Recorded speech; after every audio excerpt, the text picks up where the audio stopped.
আমার আজমল ফাউন্ডেশনের পর আমার ট্রাস্টি মা বদরুদ্দিন আজমল সাহেব আর সিরাজউদ্দিন আজমল সাহেবে আজমল এডুকেশন মিশন 2026 এটা হাতত লৈছে যে দেখা গৈছে আমাৰ বিশেষকে হোজাইৰ প্ৰত্যন্ত অঞ্চলত বহুত ল'ৰা ছোৱালী এনেকুৱা আছে যিসকলে এতিয়ালৈকে স্কুলৰ অন্তৰ্ভুক্ত হোৱা নাই যথেষ্ট হাই ড্ৰপ আউট ৰেট আছে আৰু বহুত ক্ষেত্ৰত ক্লাছ 10ৰ ৰিজাল্ট হওক বা আৰু বিভিন্ন ধৰণৰ স্কুলৰ ৰিজাল্টতো যথেষ্ট এনকাৰেজিং নহয় সেইটো কাৰণে এনেকুৱা এটা কম্প্ৰিহেনসিভ প্ৰগ্ৰাম হাতত লোৱা হৈছে যে প্ৰত্যেকজন ল'ৰা ছোৱালীয়ে তেওঁলোকৰ মেধা হিচাপত যাতে তেওঁলোকে উপযুক্ত গাইডেন্স উপযুক্ত শিক্ষা পাই আগবাঢ়ি যাব পাৰে আমাৰ আজমল ইনষ্টিটিউচন বিলাকে যথেষ্ট কৰি আছে কিন্তু ইয়াৰ বাহিৰতো যথেষ্ট ল'ৰা ছোৱালী পিছ পৰি আছে তেওঁলোকক সম্পূৰ্ণ ল'ৰা ছোৱালী বিলাকক সামৰি পেলাই আমাৰ এই আজমল এডুকেশ্যন মিছন হাতত লোৱা হৈছে আমি গড়ে গড়ে সচেতনতা আনয়নৰ চেষ্টা কৰি আছো যে প্ৰত্যেকজন ল'ৰা ছোৱালী যাতে স্কুলৰ বাহিৰত থাকিব নালাগে প্ৰত্যেকজন ল'ৰা ছোৱালী স্কুলত যাব লাগে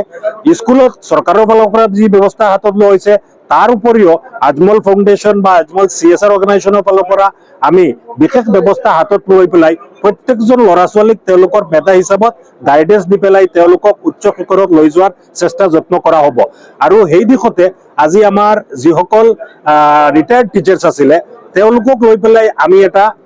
সভা আহ্বান কৰিছিলো তেওঁলোকক ফাৰ্ষ্টত তেওঁলোকে জীৱনজোৰা পৰিশ্ৰম কৰিছে জীৱনজোৰা ত্যাগৰ বিনিময়ত তেওঁলোকে আজি সমাজত যিটো সেৱা আগবঢ়াইছে তাক স্বীকৃতি দি পেলাই আমাৰ এই ৰিটায়াৰ্ড টিচাৰসকলক আমি আজি তেওঁলোকক এটা সম্বৰ্ধনা সভাৰ আয়োজন কৰা হৈছো আৰু লগতে তেওঁলোকৰ ফালৰ পৰা যেহেতু তেওঁলোকে গ্ৰাউণ্ডত কাম কৰিছে তেওঁলোকে জানে কেনেকুৱা কি অসুবিধা আছে গতিকে আমাৰ আজমল এডুকেশ্যন মিছনৰ কাৰণে তেওঁলোকৰ পৰা আমি দিশা পৰামৰ্শ ল'ব বিচাৰিছো যাতে আমি প্ৰত্যেকজন ল'ৰা ছোৱালীক